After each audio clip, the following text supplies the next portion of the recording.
Allez, on démarre avec cet exercice 41, page 46. Donc, dans cet exercice, on vous proposait d'étudier un programme de calcul. Donc, on nous dit, voici un programme de calcul donné par le professeur d'Emmanuel et Adriana.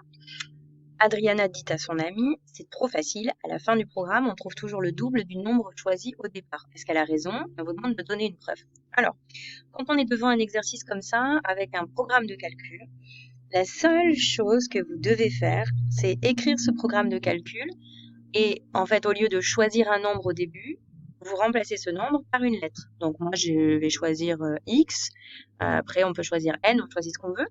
Mais ce qui est important, c'est de démarrer avec une lettre. Et petit à petit, on va appliquer le programme de calcul à cette lettre. Donc si je choisis un nombre ici à la première étape de mon programme, ici, choisir un nombre X. Ajouter 4. X plus 4. Ajouter le triple du nombre de départ. Bon, le triple, c'est 3 fois. Le nombre de départ, je l'ai appelé x. 3 fois x, autrement dit 3x. Alors, je vais avoir x plus 4 plus 3x. Eh bien, x plus 4 plus 3x, je peux assembler mes x. Alors, je vais vous montrer le corrigé, que vous compreniez un peu comment ça se passe. Alors, là, dans la correction, ils nous proposent d'abord de tester avec un nombre. Bon, pourquoi pas. Ils ont pris 8. Donc, 8 plus 4, ça fait 12. Plus 3 fois 8, puisque le nombre de départ c'était 8, donc 12 plus 24, 26, divisé par 2, ça fait, pardon, je reprends. 8 et 4, 12, 12 et 24, ça fait 36, divisé par 2, ça fait 18, et moins 2, puisqu'on doit soustraire 2, ça fait 16. Alors, qu'est-ce qu'ils vous disent? Ils vous disent cet exemple ne prouve pas qu'Adriana a toujours raison. Pourquoi on peut pas prouver avec un seul exemple? Parce que c'est pas parce qu'avec 8, on trouve bien le double, avec toutes les valeurs imaginables, c'est possible. Donc, pour qu'on puisse prouver que c'est possible avec toutes les valeurs imaginables, il va falloir choisir comme nombre de départ, comme je vous le disais tout à l'heure, x.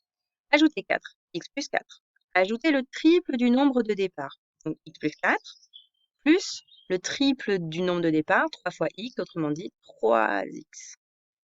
3x plus x, vous pouvez les assembler, ils sont de la même famille, ça va faire 4x, et j'ai mon plus 4 à côté qui est ma constante. 4x plus 4. Ensuite, je dois le diviser par 2. Bon, alors là, c'est peut-être là que pour certains, c'était pas si évident que ça.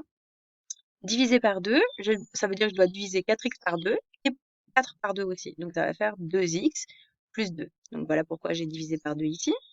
Et soustraire 2, bah, ça va être 2x plus 2, moins 2. Soustraire, c'est moins. Donc, je vais avoir 2x plus 2 moins 2.